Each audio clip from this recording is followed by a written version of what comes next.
Euzu billahi mineşşeytanirracim. Bismillahirrahmanirrahim. Babu fadl azani ve icabetil muezzini. Bu ezanniki faziletininki babudur ve şundak muezzinge icabet kılıştaki babudur bu deylemdi.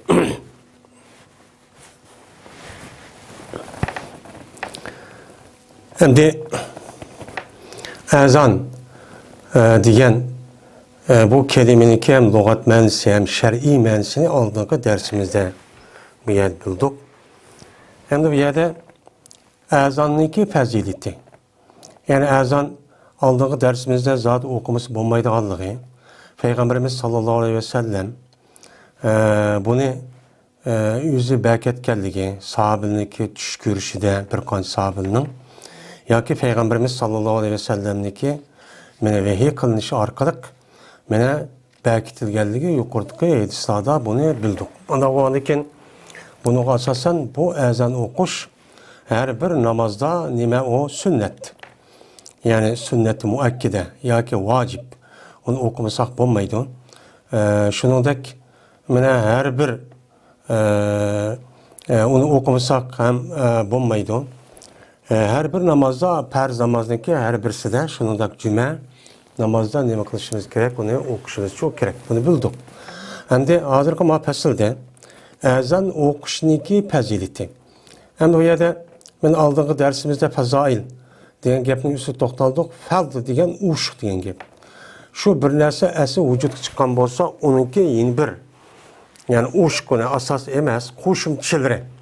Yani onunğa qo'shimchalar olup onundan yani esi olan narsadan bir qancha yana payda.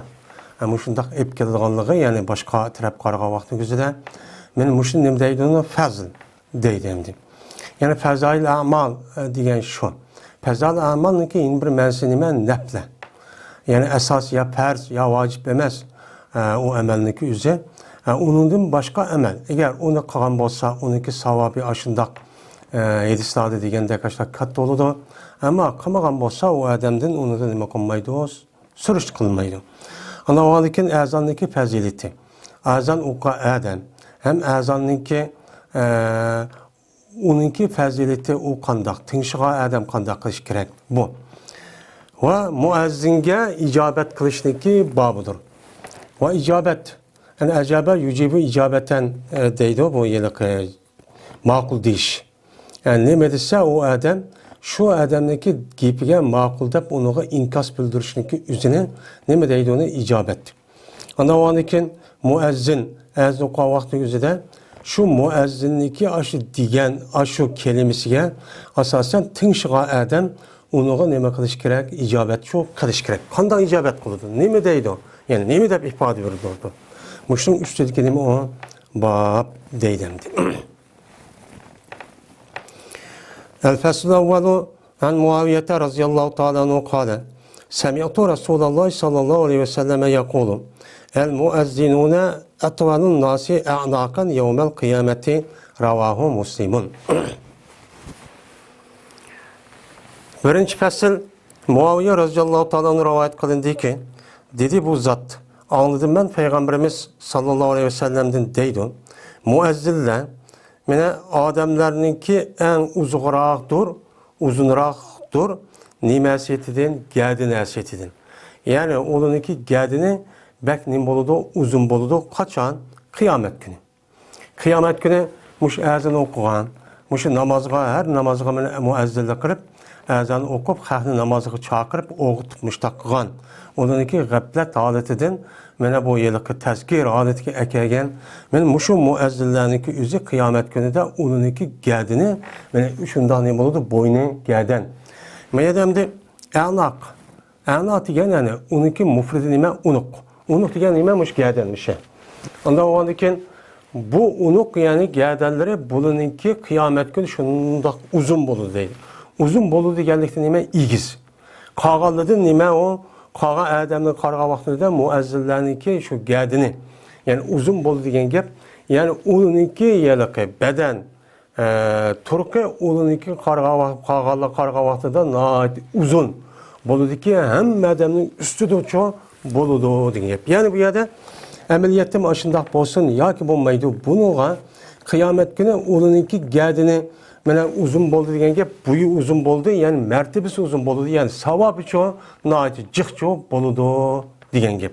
Mesela bizdeki örf odatda gadining paskin deb gadani egadigan ish bor. Ta'zim qila, menga bashur yoki ma'qul deb shu deydigan ham shunday jinoyatchilarni uni nima qilib gadini bunda pastlashtirgan ish bor. Nima uchun? Uni to'van qilish, uni xor qilish. Ya'ni bu yerda gadini uzun egiz bo'ldi degan gap nima? Martabasi ustun bo'ladi. Martabasi ustun bo'lgan vaqtning o'zida savob darisi yuqori bo'ladi. Darisiniki yuqori bo'lishi shu qilgan amalniki shu dunyodagi uninki savobidagi jiq bo'lishiga qarab andikin martabasi shu ustun bo'ladi. Ya'ni muazzillarniki shunday jiq savobi shu berildi bularga boshqa odamga qaragan vaqtning o'zida deydi.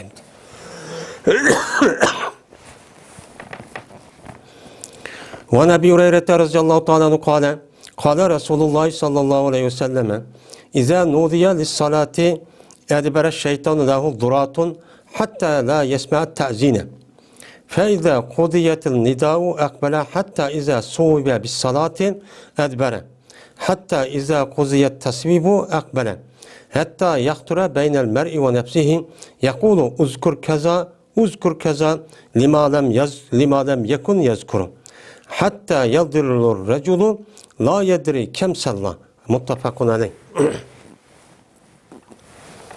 Ebu Hureyre radıyallahu ta'ala onu rivayet kılındı. Ebu Hureyre dedi Peygamberimiz sallallahu aleyhi ve sellem kaçani ki mene ezan okulsa namazga. Hem ezan edeydi o hem nida deydi o nida kişiydi yani çakırdı deyen gap. Nida yendi nida deydi o. Hem de şu namazga ezan okup çakırlığa vaktinde muezzin. Şu Allahu Ekber diye vaktindeki üzere mene keynini kedido o şeytan. Hal ol ki şu şeytan üçün badur bir nimva yelva. Yani zert kırıp yel çıkka vakti avazlık çıkıdı o. Şu nim deydi, onu durat deydi. Yani şu ezan anlaşamadanla bu şeytanınki aş keyneden yel çıkıp avazlık yer çıkıp verdi de ne kılıp bu keyni mağdı de kaşıp gidiyor deydi. Hatta ki anlamagay o şeytan nemine şu ezanı. Şu ezanını anlamagay yerkekçilik vert kışıp akıdın bine çıkırıpla yel çıkırıp aşında kaşıp gidiyor deydimdi. Yani bu yerde durat. Bu insanınki akıdı çıkan şu avazlık yelindeki üzerine Arapça dedim deydi durat dedi, dart deydimdi. Yani bu yerde nemi üçün bu şeytan ezan okulga vaxtiki üzere mene bu keyni qıp ketidi o. Ama başka namaz, Kur'an, namaz ne? Ya ki Kur'an ve zikir tesbihini okuğa vaxtiki üzere bu nemi üçün ketmeydi o diye vaxtiki üzere bu ezanniki yani aldığı dersimiz digide ben digendek bizdeki İslam dinimizdeki akidesindeki umumi mezmunu aşı ezanğa neme kılgan mücessemleşken. Mücessemleşken bolgandikin mana şu İslamniki asas rukunniki ikincisi olgan bu narsalarni qilishga nima qiladi o chaqirdi. Uni g'aflatib qilish. Chaqirgandikin bu shaytonniki o'zi bu cho'ng bir ishni qilib ketdi, endi kuchim yetmedi bu deb uni ochcha kirib hattoki ovozini chiqarishi azonni anglamaydi. Ovozini chiqargandikin azonni anglamayman degan gap. O yiliq azonni besib ketdi endi. Şunda derecede avazını çıkarıp azan olmayla şu vertildep müştak şu kaşıp gidiyor diyen gap endi. Bununki aşındak kaşıp gitişinin sebebi şu. Hem de kaçan ki tügütülse azanını, yani azan tügülse muezzin azanı okup olsa, o canlıki özüde bu şeytan yine kaytıp geliyor. Kaytıp geliyor. Hatta vaktiki tekbir okulsa, yani suvibe, yani tekbir okulsa da yani ilan mənisi de bolu dedik. Yani hatta kaçan ki yani tekbir okulsa şu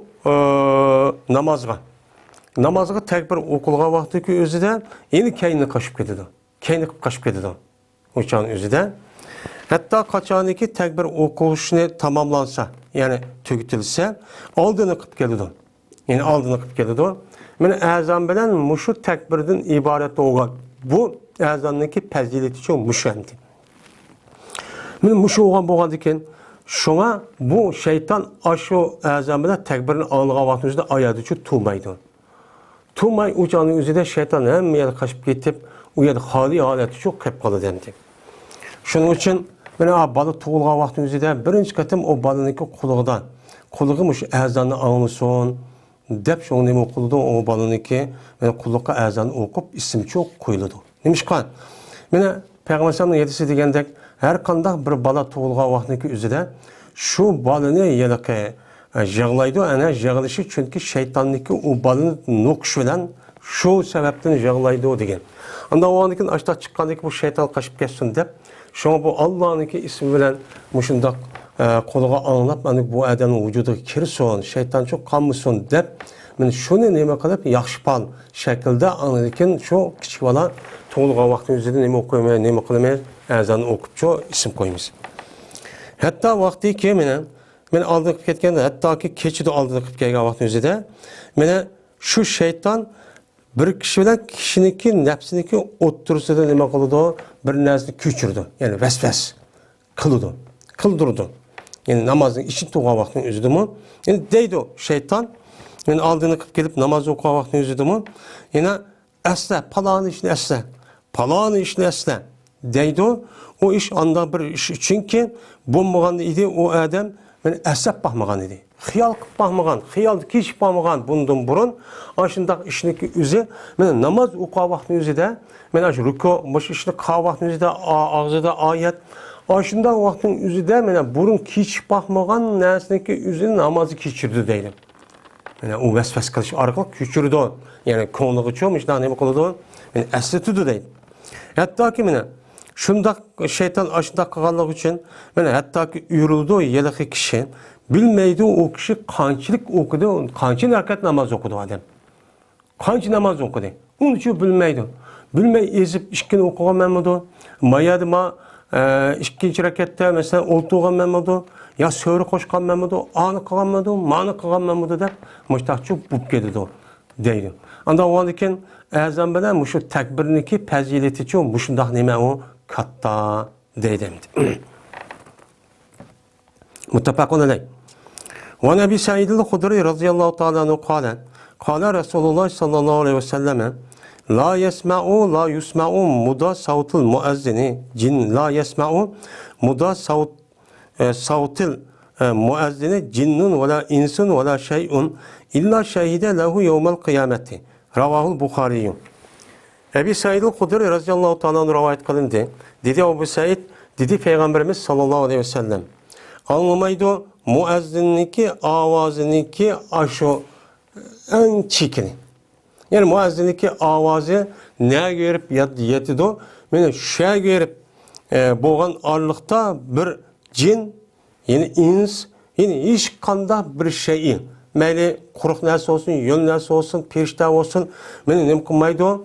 Onu anlamaydı o. Anlayıp kalsa muezzinniki azını kayaya yetip badi.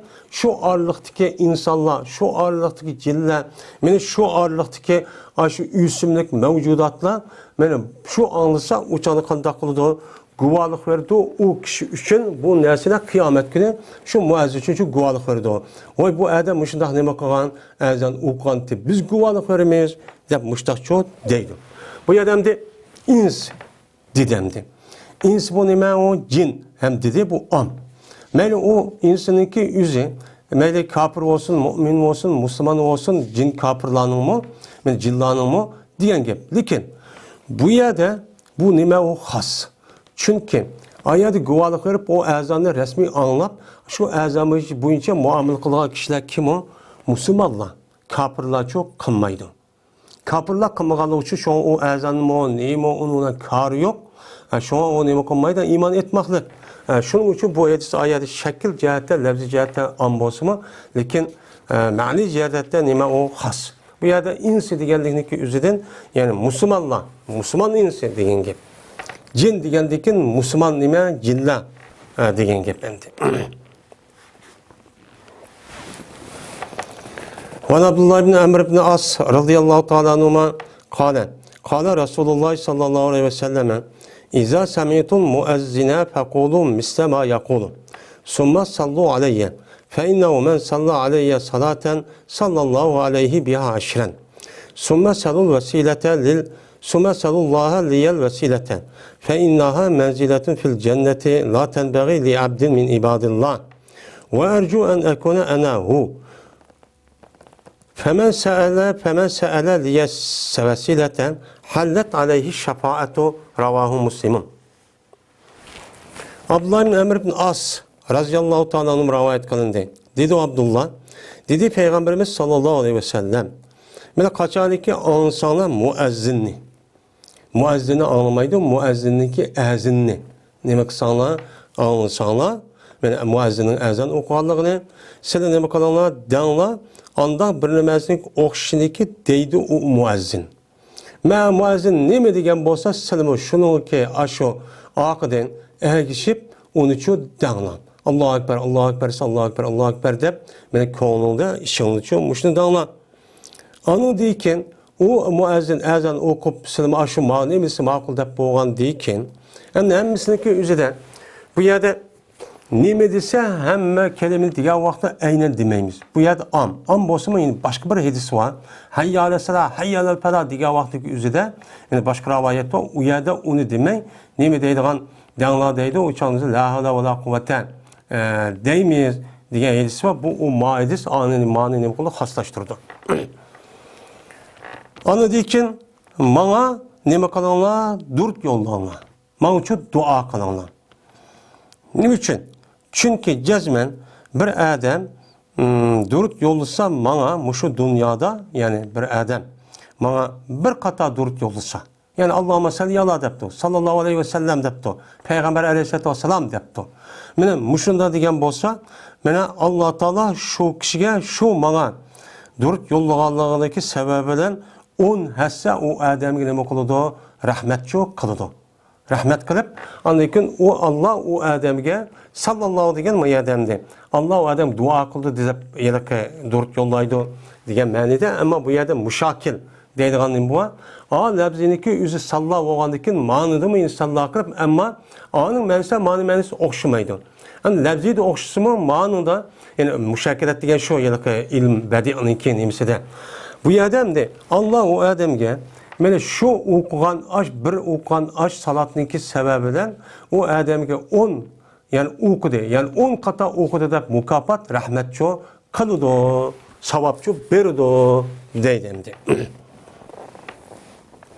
Onu deyken mene Peygamberimiz sallallahu aleyhi ve sellem dedi ki onu deyken soranlısıyla Allah'ın men için vesileti soranlar. Vesilini soranlar. Yani vesilet degen nemu mesela yesili yetküzdi degen gep. Asıl vesiletniki üzü ağamçıdak. Yani bir adamniki yelaki maksidi gayesi yetmekçi iken bir yerge noktaga şu yerge yetküzülgan şununki sebep bulup o adamın şu yerge apırdıgan nersi nime deydi onu vesilet deydi. Ma adamda nime o? Andaki men üçün vesileti soranlar degen ama yukarıdaki tevenki edilsade menzil. Yani men üçün vesileti soranlar degen men üçün Allah'a yakınlaştırılgan bir menzilni. Yani Allah'ın yakın yerinde bulungan, en yukarı mertebede bulungan bir yani mende neme kılanlar, men üçün Allah'ın üçün soranlar. Allah muşu vesileniki üzerine Muhammed Aleyhisselam'ın bahsede dep neme kılanlar soranlar deydi. Çünkü mine maidesinin üzeri deydi. Bu vesilet degen cennetteki bir urundur. Cennetteki bir neme urun. Bu urun mene layık kelmeydi o hiç kandak bir adam için fakat Allah'ınki bendelerin içinden bir bendigi layık keledi. Mene şu Allah'ınki bendelerin içi fakat bir adam layık kelediğin bir menzil var cennette. Onu nemi deyimiz onu vesiletke yani Allah'ınki yakınlaştırgan, Allah'ın en yakın yerde turduğun aşı nime o cay. Mene bu nime o vesilet. Bu nime üçüncü soranlar. Ve ümit kılma şu ki bu gayim men şu ben dupka gaymen yani ben dupka gaymen. Şu en yakın Allah'ın dergahındaki en yakın yerde bulungan kişininki men dupka dışında men demek kılmen ümit kılmen. Yani men bolumen demek için. Bu yerde Peygamberimiz sallallahu aleyhi ve sellem'deki yüzniki men aşağıda bulunganlık enik. Mene aşında turup aşta dep turgan. Yani ben boluman demang. O'shan o'zida mushundaq bo'lishi men nima qilaman? Umid qilaman. Mening umidimcha mushu. Degan bo'ladi. Bu yerda nima o kamtarlik. Anadaki nina kimiki men uchun shu vasilatni so'ragan bo'lsa, meni tushidi shu kishiga shafaat tushidi. Mening shafaatim qiyomat kuni nima qiladi? Tushidi dedi deydi. Endi bu yerda hallat yahullu, halla yahullu deydi. Bu yerda tushdi degan ma'noda ham yashdi, ham halol bo'ldi degan ma'noda keladi. Buniki shu yilqi nahviy qoida, sarf qoidasidagi bir 6 bob bor, sulasi mujarradniki. Şu her bir ma'nini bildiği vaktin üzerinde bu planiki üzeri şu bab keldi. Mesela halla yahilu degan halal oldu degan gap. Mana buniki zaraba yazılıb babıdan. Halla yahulu degan vaqtdagi üzerinde yeşil deganda nasara yansuru 2. bab yoki oyatdagi 6. babdan bo'ladi. Ya'ni paula yapula hasuna yasunu yahsunu degan babdan. Yani demek benim muşundaq qilinglar debdi ma Peygamber sallallahu yani tövende kelgan bir dua var. Yani şu duanı nima qilinglar o'qinglar demoqchi. Shuni ishorat qilingan gap. Peygamber sallallahu mushunda deb uningdagi ma gapni boshla degan bo'lishi mumkin. Uningdagi ma duani shu o'rgatgancha bo'lishi mumkin. Yani çünkü Abdullah ibn Amr ibn As Peygamber sallallahu mushu gapni degan vaqtning o'zida bor. Yani boshqa sahobaning bo'lishi tabiiy. An Ömer radıyallahu ta'ala anhu qala Resulullah sallallahu aleyhi ve sellem İza qalal muazzinu Allahu ekber Allahu ekber faqala ahadukum Allahu ekber Allahu ekber summa qala eşhedü en la ilahe illallah qala eşhedü en la ilahe illallah summa qala eşhedü enne Muhammed Resulullah qala eşhedü enne Muhammed Resulullah summa qala hayya ala salah qala la havle ve la kuvvete illa billah summa qala hayya ala falah qala la havle ve la kuvvete illa billah summa qala Allahu ekber qala Allahu ekber summa qala la ilahe illallah qala la ilahe illallah min kalbihi dehalal cennette. Ömer radıyallahu ta'ala anhu rivayet kıldı. Dedi Ömer, dedi Peygamberimiz sallallahu aleyhi ve sellem, kaçanı ki dese müezzin, Allahu Ekber dese, onun deki sınıdaki bir olan, Allahu Ekber yani Allahu Ekber deyip aşu kelimeniki aynı diyen bolsa, onu dekin, mene bu müezzin, eşhedü en la ilahe illallah dese, yani iş katadaydı. Diyen dekin, yine o adam kopup, eşhedü en la ilahe illallah, eşhedü en la ilahe illallah depti. Onu dekin, o müezzin eşhedü enne Muhammed Resulullah diyen bolsa. Bu azandaki üzü müşebbe yani cüb. Bu yerde Ömer radıyallahu anh'ın bir kata deyişi hem de yine birisi neki tabi onu da cüb olgandaki bilici bağımdı. Diyen vaktin üzüde o adam depto eşhedü enne Muhammed Resulullah depto.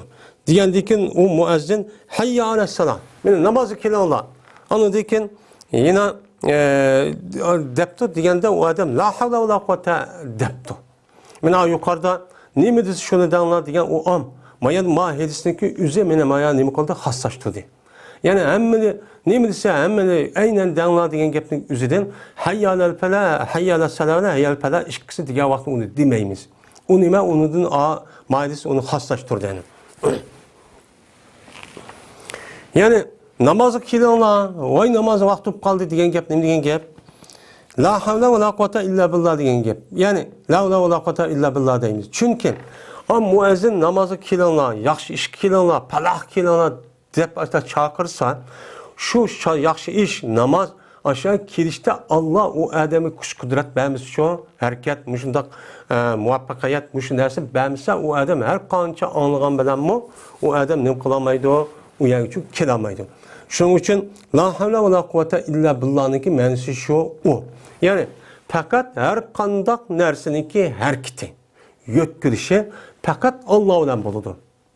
Mesela adıma kolu mındak kıldım. Bu mu Allah'ınki belgen kudreti bilen her kandak bir adamın beşini ya ki andağını ya maşının ya ki rakita ya ohnınki benim muşundak bedenimizdeki muşu tumolanınki muşu hareket kılışı, yüreğinin hareket kılışı, çoğu hareket maşının hemmisinin hareketindeki üzü Allah çoğu belgen. Allah şu sebepçi bağlagan. Şu sebep bağlap aş maddeniki aşında hareket kılışıgan. Men Allah neme kılgan uğurlaştırıp belkitken. Men şunu asasen neme kılıdı hareket kılıdı. Anda o anıkin muşundak mene chiqqandan keyin buniki labzisi yuzi qisqa bo'lgan bilan ma'nosi jiq bo'lgandan keyin shunga payg'ambarimiz sollallohu alayhi vasallam la ilaha la havla va la quwwata illa billah nima deydi? Jannatniki konlarida bo'lgan bir kon deyishi shu. Yani u yerda mana shu voy kelinglar desa, rost bizning kelib aşağıya harakat qilib berishimiz uchun Alloh mana shu harakatni bermasa, o'shan o'zida biz anglab qo'ygan bilan ijobatchi qilolmaydi. Ondaki desa muazzin hayya yine hayya nima desa, hayya alal falah desa degandiki bir Allah la havla va la quwwata illa billah nima qilsa desa, ondan muazzin Allahu Ekber desa, o bir Allah Allahu Ekber, yine Allahu Ekber deb aynen aşağı degan bo'lsa, ondan keyin muazzin la ilahe illallah desa, o bir Allah yine la ilahe illallah desa, şu bir Allah degan vaqtni o'zi qalbining ichidan debdi. Shakl emas, og'iz doğramliq, shundaq deb og'zini bidirtib, undaq emas. Rasmiy ichidan chiqib, payg'ambar ham shunday buyuribdi. Buniki ma'nosi mushu deb tushunib, rasmiy tasdiqlab, o adam aştaq degan bo'lsa, men o adam jannatga kirdi. Jannatga kirdi deydi. Chunki bu nima? Tavhid kelimesi, shahodat kelimesi. Shahodat kelimesini rasmiy bilib tushunib, aşın nima desa muazzin aştaq deganning o'zi rasmiy men shundaq qilaman dedi. Degandan keyin ana payg'ambar sollallohu alayhi vasallam asosan kimiki la ilaha illallah Muhammedur Rasulullah desa, meni nima deymiz unda jannat kirdi degan nima hadisi var.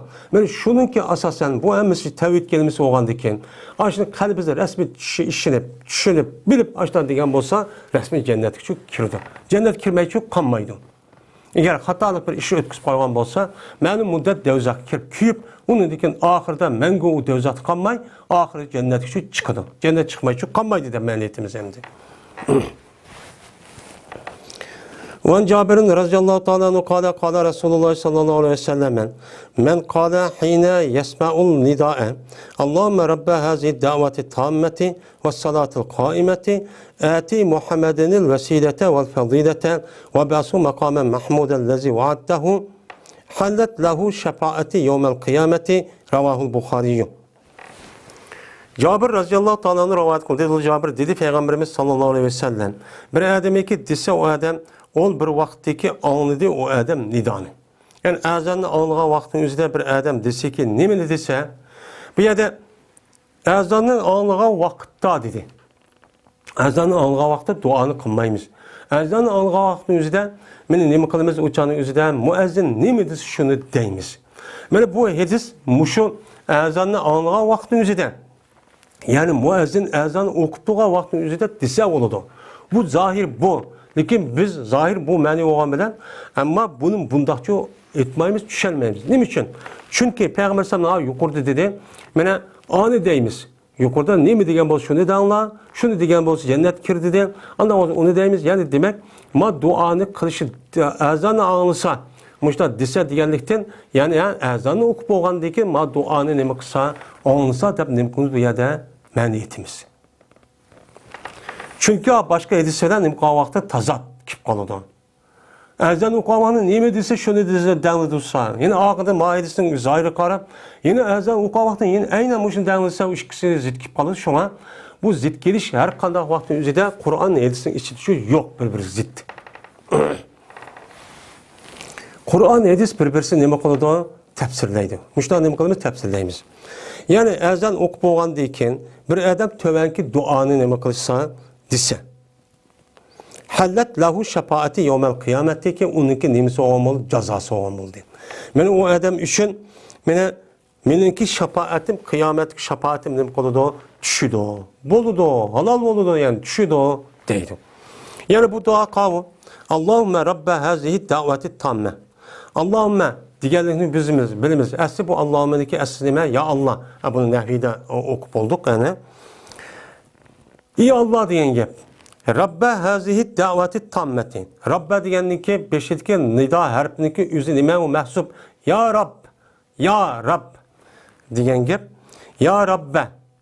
Hazihi davati tammeti diyen gep. Bu yerde nidanın harfi mehsub. Şuna munada olan isimdeki üzün bir iş zendesigen muzap olsa ziber okuldu dedik.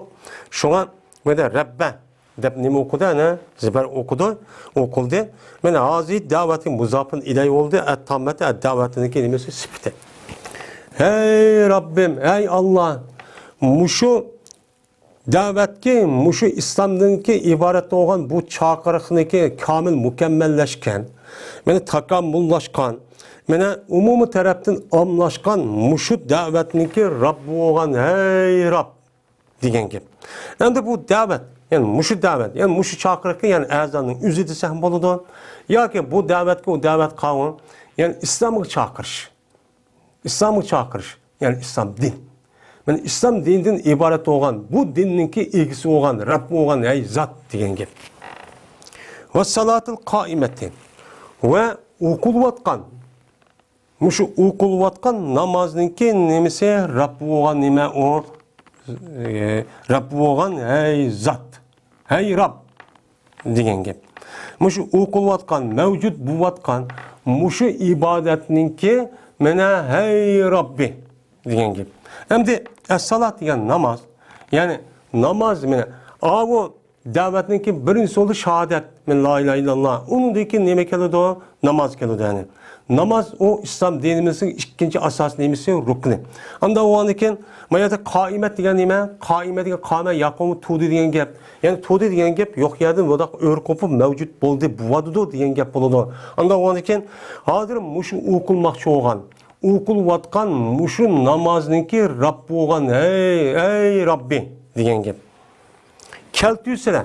Oti degan gap, mana oti degan nima deb ata yuti itaandin chiqqan nima bu? Emr. Bu ata yatidi kelmaydi. Ata yatidi kelsa uchaning o'zini nima bo'ladi? Iti bo'ladi. Bu apala yupilu babidan chiqqan asa ata yuti. Ataya yutiyu dim bo'ladi. Mana bu ani qildik, ma'no ilib yetkidik bo'ladi. Unda o'ndikin bu ati degan emr bo'ldi.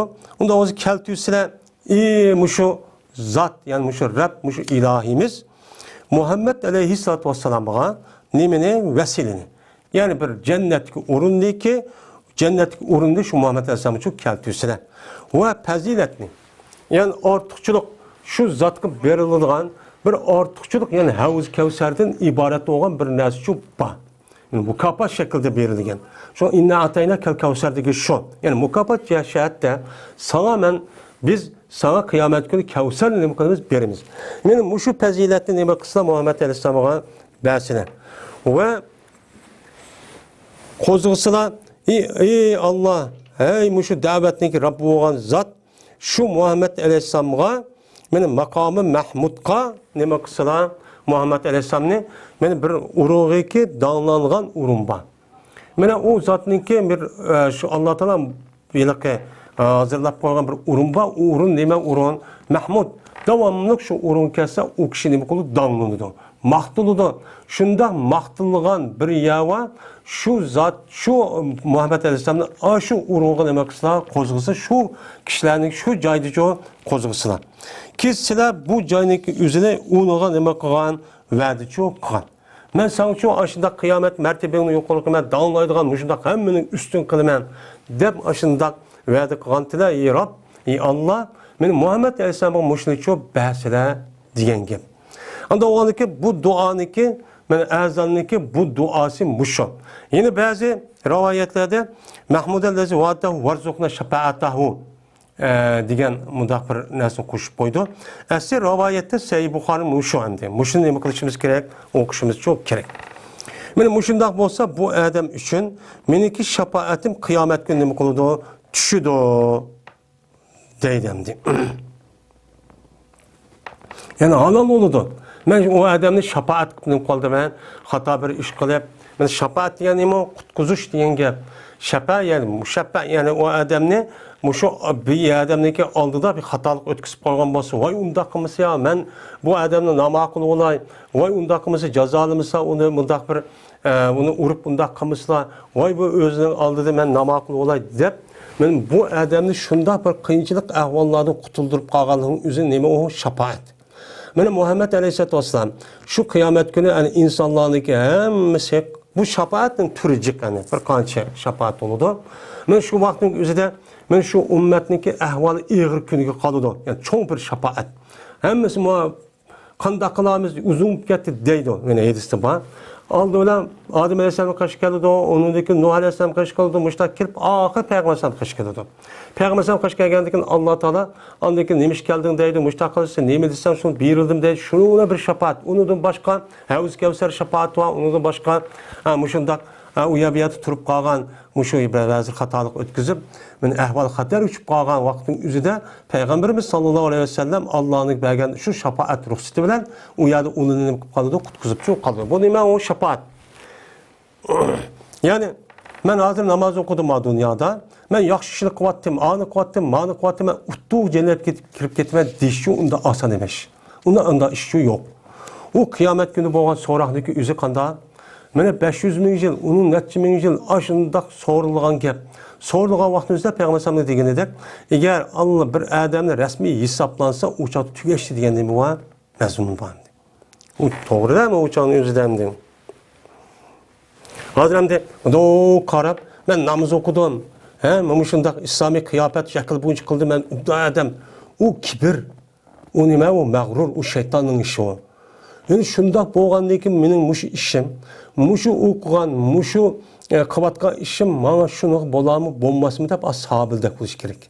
Onun için de bolu da o mağrurluk kışkına bir iş koysa onu mağrurlup işki tarafı yani ki menip uçağın yüzü kibir o şeytanın yüzü yani azdı diyen gap bu. Ve Enes radıyallahu ta'ala anhu kâle kâne nebiyyü sallallahu aleyhi ve selleme yuğiru izâ tala'al fecru ve kâne yestamiyul azâne.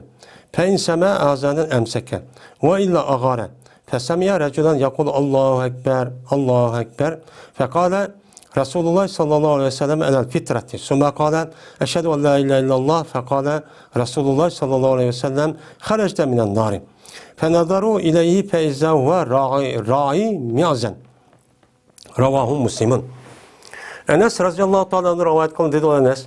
Berti Peygamberimiz sallallahu aleyhi ve sellem mene bastırıp kirtin kaçaniki mene tan assa. Tan atqa vaxtının üzüde bir yerge bastırıp kelse koşunu başlap şu tan atqa vaxtının üzüde anındaki bastırıp çok kirtti. Hazır kadar bu kapırındaki de keçili bastırıp kirdiğen tazbeden uxlav atqa vaxtının üzüde aşındak yelek bastırıp kirip uğraşılmış uçağı kıldığı iş yok İslam dinimizde.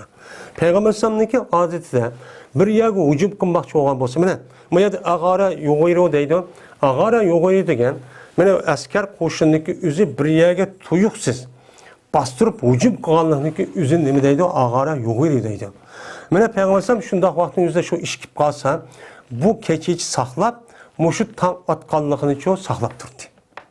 Kelgen petim çok kımmaydı.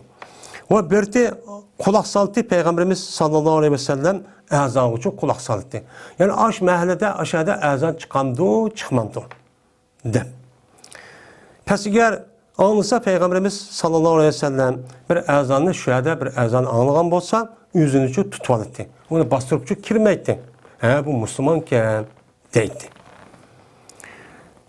Bunda bir ahval olğandaydı. Tepsilatı. Anlayan idi Peygamberimiz sallallahu aleyhi ve sellem bir adamını deydi. Yani şu bastırıp kirmen diye vaxtını saxlap dursa, şu bir yerden bir adamını ki deydi o, nemi deydi o, azını okup, Allahu Ekber, Allahu Ekber diyenliğini anladı. Digendeki Peygamber sallallahu dedi ki, helal fitrat, bu adam fitratın üstüdeyken, yani Müslümanken deydi. Andaki dedi o adam, eşhedü en la ilahe illallah digendeki Peygamber sallallahu dedi ki, harajte minen nar. Yani ottan çoğu sen çıktın. Olmasa ot kirip kettikten hazır onu demegen bolsan biz bastırıp kirdik kapır dep bolgandiken o çağında seni ma kelimelik özü dözakta nima qildi? Yani qutquzupçu çıktı dedi deydi. Andiken degandiken hem de muş işin dedi. Yani azandaki bir şekil kısmı olsa mı? Muşunu okuptu. Yani Muhammed azanını okuptu. O vakti yüzüde şunu ona Peygamber muş gapni dedi. Diğer vakti yüzüde anadaki biz o adam qarab baktık. Qarsak hem qarağıda o kimlik nemi degen kullanmaydı. Qarsak şunda alı qarsak o adam bir öçkini bekvatkan bir patiş eken. Muşunu çok anladık dedi. Yani azanın peziyeti çok muşun. urush qildik, jihad qildik deb qilib kasb emas nima yo'q. Asli islom dinimizdagi jihadniki asli shakl bu. O apırıpla nima oldi bilan u yana nima qildigan gap, u kishilarniki o'zini da'vat qilgan gap bu kofirlarni. Da'vat qilib, "Ma Allohning dini sen diniga kir, musulmon bo'l" deydigan gap. Agar uni unumasa, emsa, sen unumasa, sen bizga bosh to'laysan. Oylik yo kunlik manch puldan pul to'lab bersan deydigan gap. Uni unumasa, anidagi qanday qiladigan? Mana andagi hujumni shu chaqda urushni u chaqda qiladi. Bu davetni nima qilish, rivojlantirish, davetning o'zi yer shari xarakterlik hammaga yeyishlik shakli bu. Ammo mudofaa shaklidagi nima bor? Jihad bor. Mudofaa shaklida jihad qandoq? Kofirlarning o'zi aslida musulmonlarning zaminini besib olgan bo'lsa, vatanni besib olgan bo'lsa, xona vayron qilgan bo'lsa, o'chaning o'zida bu shakl cho'p bo'lmaydi. O'zini qo'g'dash shaklidagi urush bo'lganligi, jihad bo'lgan ekan, u yerda imkon bor qadar o'chaning o'zida jihad degan gapning o'zi iymon bilan bo'ladi. O'zi yakki cho'p bo'lmaydi bu. Yakki bo'ladigan ibodat emas. Bu jamoat bilan, ya'ni amir, xalifa, qo'mondon bilan bo'ladigan shu amirniki bo'lgan jihad. Unda o'g'andikin mudofaa bo'lgandikin o'char buni saqlab turmay kofirning o'ziga imkon bor shu qo'mondonniki shu bakchi buyruq qilish bilan shuni cho'q qildigan gap endi. وعن سعد بن أبي وقاص رضي الله تعالى عنه قال قال رسول الله صلى الله عليه وسلم من قال حين يسمع المؤذن أشهد أن لا إله إلا الله وحده لا شريك له وأن محمدا عبده ورسوله رضيت بالله ربا وبمحمد رسولا وبالإسلام دينا غفر له ذنبه رواه مسلم. Sa'd ibn Abi Waqqas radhiyallahu ta'ala rivayet qildi Sa'd dedi Peygamberimiz sallallahu aleyhi ve sellem. Bir adam ki dese o adam ol bir vaktiki anlaydı, o adam müezzinini anlaydı. Müezzini anlaydı dedimde. Anladı, yukarıdaki edisimi şunda dedi. Yani müezzini anlayan vaktin üzerinde biz o neyimizi şunu deydik. Ama neyimizi şunu deyip boğanlığı ağırlıklı müştak desin boludan mağı. Ama dua azamdi kim boludan dua emdi. O adam şu ağırlıkta ya ki ezan ok boğan deyken, yani bu yukarı kedisi asasen, mene eşhedü en la ilahe illallah vahdehu la şerike leh ve enne Muhammeden abduhu ve resuluh razitu billahi rabben ve bi Muhammeden rasulen ve bil İslami dinen deb muşu gap dese, mene mağfiret kılındı şu adamın günahı sevgirini neme kılındı, mağfiret kılındı muşu diyen, muşu zikir tesbihindeki sebebiyle dedi. Yani ezan ok boğandikin ya ezandaki ok jarayonida meni ba'zi muazzinlar men ezanni qanday o'qiymiz, ishtik o'qimaymiz, aldırmay o'qiydi, ovoz tal chiqarib o'qiydi. Mana ezan o'qandikin u odamniki o'zi nima desa shunda bo'sh birdan deb bo'ladi. Uni dekin vaqt bo'lib qolsa, in bir kelima deyishardiqda, u chol o'zi qanday qiladi? U cholniki o'zida ani dekin ma gapni desimichi bo'ladi. Asli ezan o'qigan vaqtda shuktirish, menishki bo'lmaydi, gap qilishki bo'lmaydi.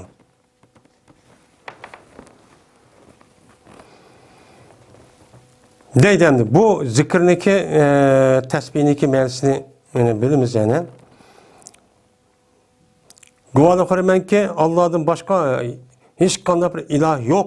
Shu Alloh yolg'iz bo'lgan holatdaki Allohdan boshqa hech qanday bir iloh yo'q ekanligiga guvohlik qilman ki u Allohga hech qanday bir o'rtaqchi yo'q.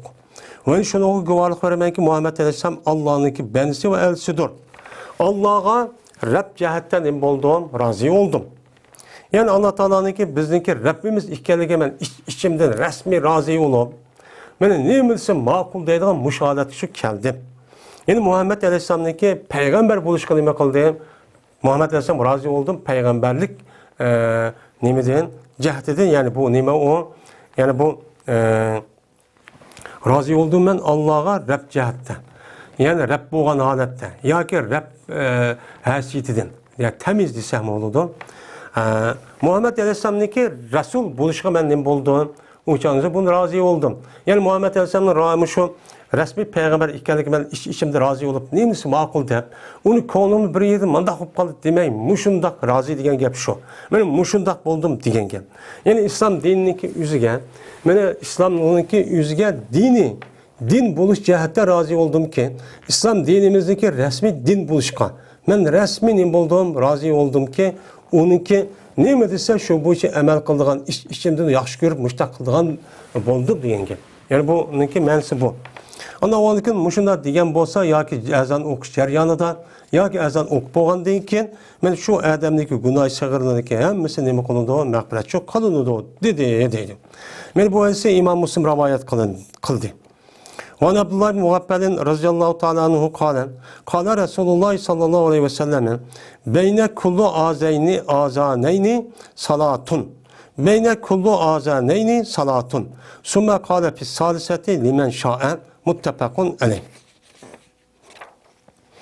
Abdullah Muhabbel radıyallahu ta'ala rivayet kıldı dedi Abdullah. Dedi Peygamberimiz sallallahu aleyhi ve sellem her iki azandaki arlığı bağdır nimuva bir namaz okuşu var. Yani bu adam de iki azan dedi. İki azan bilen iki namazniki yani iki vaktniki azan emez. Tekbir bilen nime azan. Bu adam de tekbir bilen azandaki üzerine tekbir ve azan demeyin. Azan ne dediğim şu Araplarındaki adeti var. Yani bir nersi kuş vadıdığın. Mesela gün bilen şu aynıki üzerine nime dedi kamerayn deydi. Biz bir tanıp kılış var. Mana bu keçi bilan kunduzi melevayn deydi Abu Bakr Ömer radhiyallohu ta'ala anhuga Ömerayn deydigan mushtabir nima odat bor. Unda o'likin her azan yani her ikki degan her azan bilan takbirniki o'ttirsida mana nima bir namoz o'qishchi bor. Ya'ni muazzin azan o'qib bo'lgandan keyin endi ozroq saqlaydigan gap Payg'ambar yuqorida degan hadisga asosan bir yemak yegan odam yoki suv ichgan odam işini tüketip taharet et boğuşka arada saklap adı azı okudu diye. Yani şu ağırlıkta nima var? Bir sünnet namaz var. Yani farz kirişindeki ağırlıkta yani bu ucu okuşu gerek. Okumuz için bulmayı bu bir sünnet. Ama bunu asasen köp alimlerin müşrikçi deydi. Ama bizdeki mezhepte namaz şemde onda okuş yok. Namaz şemni ben azan chiqqandan keyin u namoz shamniki u vaqti qisqa bo'lgandan keyin u yerda sunnat o'qiymiz degan gapchi yo'q. Buni qarta ham bizning nimamiz va hadisimiz chu bandi. Şu Peygamberimiz sallallohu alayhi vasallamniki hadisida mana shu namoz azon o'qib bo'lgandan keyin hamma odamlar masjiddagi atyurukni keyin yugurdi deb. Chunki nima uchun mushu namoz va degan payg'ambar mushu gapni anglagan ular. Şundan namaz okuyumuz da, iki rekat namaz okuş. Bu nime o nefle bir sünnet namaz. Yani bu nayet yakşı. Andayken dedi Peygamberimiz sallallahu aleyhi ve sellem iki katı müştahede. Üçüncü katımda dedi ki limen şa'a. Halga ademge dedi. Ondan o andaki halga ademge dedi. O andayken bu farz emez. Ya vacip emez. Yani halisiniz okusunuz. Bunu da okumuşsunuz için meyli deyin ki.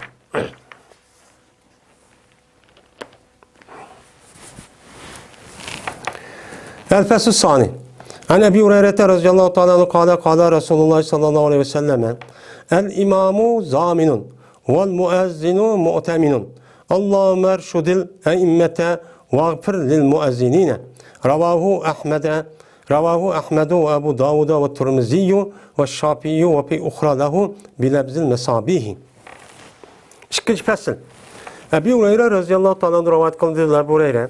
Dedi Peygamberimiz sallallahu aleyhi ve sellem İmam zamindir. Yani imam yüzünime o yüzündeki cemaatindeki namazındaki okuluşka yüzlük geldiğini edip o adam nemidir onuğa kepildir. Yani geldiğini edip o adam onu ben zimmemi al diyeyim ben töylep belgeçidir. Madakçı kepetken töylep belgeçidir. Yani namazın makbul bulmasına Allah'ınki aldıdan bu imam nime o mesul. Bunu o mesul. Yani cemaatindeki namazındaki makbul buluşu imamı bağlı. Yani zamin degen gap şu. Zamin tövlükçi degen gap. Muazzin mu'temindir. Azin oku adam nemidir? Mu'temin, hatırcam, işençilik adamdır. Yani muazzin kılıçtan hem adam nemideydi bu adam işençilik her kanda namazın vaktindeki üzerinde ötkez vatmay. Yani şu vaktin üzerinde derhal azin okup yani bizden çoğu namazı çakırdığı adam şu işini bu adam kıla alaydı. Her gün gaflet kılıp ya bizimki bunda hıyanet kılıp vakti ötküzüp ya ki kirmey onda vakti çok kınmaydı. Dep muşu sebeplik muşu düşüncenin sebebiden o adamga azan muazzinlik vazifesi çok belgin. Onda o bu adam ne mu? Mu'temin. Mu'temin. Onda o andaki deydi Peygamber mene dua kılıp, ey Allah imamlarını için doğru yolu için başlasınlar. Rus doğru yolu için başlasa. Çünkü bütün cemaatteki namazı, imamның namazı nime? Qaraqlık, makbul oluş bulmazsın. Eğer imamның namazı makbul olsa, hem cemaat, o imamı qaratqandaki men iqtida qildim, ergeçtimde, o adamның namazı makbul olsa, Allah'ın dargahında makbul olurdu. Eğer o adam makbul olmaydığı bir işini qilib, ya taratsiz, ya kam taratilan, ya bir ayı çıp qaldı, juydigan yerinin perz olğanı deydi. O çağınızda o adamның namazı makbul olmasa, qağa adamның namazı makbul olmaz. Anda o andaki Allah, muşu imamlığa, mene hakikatin bildiğin, hakikat doğru bir şekilde bildiğin, şu bu için emel kıldığın Rus adam çok kısıla, Rus doğru yolu çok başlasılar. Ve mağfiret kısa ya Allah, muezzinlerge. Muezzinler muşundak, emin adam boğandaki bazı vaktin üzerine ihbet soğuk kalıdı. Anda o andaki şunda bir kemçilik ötküsüp kalsa, onu günahısını bir kısıla, epu çok kısıla, dep dua çok koydu değil. Yani demek, bu ayetindeki üzüde imam bilen muezzinlik bu İslam dinimizdeki mertebesi yani bununki vazifesi şu belgileklik. Belgileklik kendi. Van İbn Abbas'ın radıyallahu ta'ala anhu kâle Resulullah sallallahu aleyhi ve sellem men ezzele seb'a sinine muhtesiben kutibe lehu bara'atu minen nari ravahu Tirmizi ve Ebu Davud İbn Macce'te. İbn Abbas radıyallahu ta'ala anhu rivayet kılındı. Dedi onu İbn Abbas, dedi Peygamberimiz sallallahu aleyhi ve sellem, bir adam ezan okusa o adam 7 yıl. 7 yıl ezan okuttu. Mine muhtesiben savabını anladı kütken alette. Bununki yeliki maaş, ya ki pul, ya ki ecir alımı demek, xəxtin.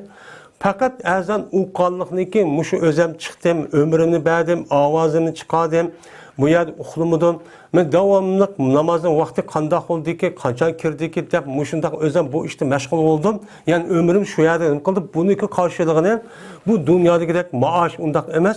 Bununki karşılığı verilgan, şu mükafatın üzerine Allah'dan nime kılman, talep kılman dep, bu adam halis niyet bilen, hiç qandaq bu aşmışdaq bir narsa almay, mene 7 yıl muazzillik kan bolsa, mene o adamniki üzü, mene yizilidu, dövzaqtın pakiz, dövzaqtın beri oluşkan. Yani bu adam dövzaqtı kirmeydi bu adam dep, muştan nime kılıldı, mühürçü urludu, dedi. Yani bu yerde 7 yıl, diyen gapning üzü 7 yıl emas. Yani tövende yine 10 yıl deydi. Bu yerde cık diyen gap emdi. Hem de bu yerde muhtasip. Aslında hasibe yahsebu diyen hesapladı diyen gap. Yani hesapla bu yani birden onunki hesabatını elip mene o sanap men muştaq kıldı diyen gap. Hem bu yerde iptala babıdaki geldiğinde ihtisap edip gelse bunu adette yani Allah için halis hizmet kılıdığan. Muşu Allah'ın kütüdüğün bununki neticesinin, bununki yıllık ecir, bununki şu yıllık maaşını Allah'ın kütüdüğün muşunda işlerindeki üzün nemi deydi onu ihtisap, hisbet deydi şu. Usulü de hisbet hep atıldı yani. İşte yapayımdı. Ve Ukbet ibn Amer radıyallahu ta'ala kâle Resulullah sallallahu aleyhi ve sellem yacibu rabbuke min ra'i ganamin firasi şeziyyetin lil cebeli. Yuezzinu bis salati ve yusalli. Feyekulullahu azze ve celle unduru ila abdi haza. Yuezzinu ve yukoymu salate. Yakhafu minni. Kad gapertu li abdi ve adhaltuhu cennete ravahu Abu Davud'a ve Nesaiyyun. Ukbet ibn Amer radıyallahu ta'ala rivayet kılındı. Dedi onu okuma. Dedi Peygamberimiz sallallahu aleyhi ve sellem. Mene hayran kalıdı senin Rabbin. Deydi o. Yani hayran kalı degen Allah razı oludu. İçinde hoş olup degen gep. Mene patvakkan bir patvakçı adamdin. Çokkınınki tağı üçün boğan bir parçanınki çok kısıda. Yani o bu adamda ray degen patişi degen gep. Ganem degen mal. Andayken şaziyetun degen tağınınki bir parçası. Yani tağ birninki bir parçası olsa yukarı igiz ya da oğamı da o bir parçanın üzerine Arapça tilda şaziyetun deydim. Yani tağınınki yoğun bir parçası da emniyet bakmaydı tağınınki nemisi de. Şöyle durup o parçayı koyup çok bekitti. Yalnız. Koy vaqqandan o adam qanday qilibdi? Mana namoz vaqti kelgan vaqtning o'zida namoz uchun azon o'qibdi. O'zim yalnız tursam, demak, esa azonni yo'l qo'yishib boshqa odamni shu namozga chaqirish. Masjidda o'qiladi. Anda o'zikin bu adam qo'pib, men shu yerdimi, meni nima qilibdi? Azon o'qibdi va namoz uchun o'qibdi. Mana xavfi yo'q u yerda. Anadikin mushtaq o'qigan odamga, men mushtaq podshoga Allah nima qiladi? Hayron qoladi. Yani Allah bu adamni rasmi razı oldu. Deginni uchun berdi degan gap. Andaki deydi Allah azze ve celle. Qaranlar kimga? Perishtaga. Meniki muhabbetimi qarab bakanlar. Meni bu azdi o'qadi va takbirchi o'qadi namozga. Ko'rdingmi mani? Yolg'iz deydi. Meni qo'rqidi bu adam. Mendan qo'rqidi. Yani mendan qo'rqib o'sha qoldi bo'lmasa atrofda hech qanday bir kishi yo'q. Unda o'ndan mana bu adam mening bandam uchun nima qilyapti? Mag'firat qilyapti. Men cho'ng kichik, men cho'ng gunoh, kichik gunohni hammani mendan qilyapti, mag'firat qilyapti. Va bu odamni men jannat kirgizman deb perishtaga nima qiladi? Mushtaq deb guvochi qiladi. Dedi. Yani demak, buni azonniki o'zi faqat masjidda emas, masjiddan boshqa yaniki o'zidimi? U odam masalan, mashundaq azon yetmaydigan yaniki o'zida aşındak patvaqqan, dehqonchilik, chorvachilik, bog'bonchilik aşındak o'rinlarniki o'zidimi? U yerda masjid bo'lmaganiki azon o'qimaymiz demasdan qanday qilish kerak? Uni azon o'qib, takbir o'qibchi namoz uchun o'qish kerak ekan. Endi shaharda bo'lgan vaqtning o'zida-chi desa, shaharda bo'lgan vaqtimizda azon anglagandagi ijobat qilib, ma'qulda masjid chiqish kerak. U chiqmasa uchun bo'lmaydi. Agar chiqolmay tatib qolsa, o'shaning o'zida u odam u yerda o'qimasimi? Chunki u cemaatin hemmisi kışırıp ayak verip boğandayken tekbirini okupçu okusu buludu deydi. Ve İbn Ömer radıyallahu ta'ala anhuma kâle Resulullah sallallahu aleyhi ve selleme salasetun ala kesbanil miski yevmel kıyametin ebdun edde hakkallahi ta'ala ve hakkamallahu ve raculun emme kavmen ve hum bihi radune ve raculun yunadi bis salavatil khamsi kulle yevmin ve leyletin ravahu Tirmizi ve kâle haza hadisun garibun. Abdullah ibn Ömer radıyallahu ta'ala rivayet kıldı. Abdullah dedi Peygamberimiz sallallahu aleyhi ve sellem 3 adam ba mene ihbarninki döngülerinki üstüde buldu kıyamet günü. Yani 3 döng ihbar var. Şu ihbar, şu döngülerinki üstüde o adamlar çok turdu. 3 türlük adam deydi. Medemde kesban diyen gapniki üzü mene kesip deydi döng. Kumda mı da o boğanın üzerine ne deydi onu kesip yani döng deydi. Misk diyen nime ihbar. Yani ihbardan boğa dönglerninki üstüden yani kıyamet günü aşı ihbarı yasalgan aşta döng aşta döngü var. Şu döngninki üstüde men 3 adam çok turdu. Birincisi bir kul ki o Allah'ın hakkını ada kıldı. Yani Allah'ın hakkını iman namazı vaxtida çok okudu. Mene o adam hıyanat kılmadı, yalgan gap kılmadı, vədisi to'di yüzünki aşı degeni boyunca Allah neyme degen bolsa şunu kılıp, haram degen bolsa kılmay muştaq kıldı. Ve şunu da yüzünki hocisi olgan, aş kişilik hakkını kıldı. Yani onun hizmeti nemelisi makul dep, o men namaz okuatmay demezsin, ikisini hiç kanda bir-birisi karşılaştırıp koyayım, yüzünün yolu boyunca neme kıldı, ada kıldı. İkinciden bir adam ki iman buldu, o adam bir kavmiga. Vaad ol ki bu kavm o adamga nima o razı. Bir adam bir kavmiga iman buldu ama o cemaatin yüzü o adam razı iken. Men muş adamı kıyamet gün aşı ifaden yasalgan, ifaden yaratılgan dövdücü buludu.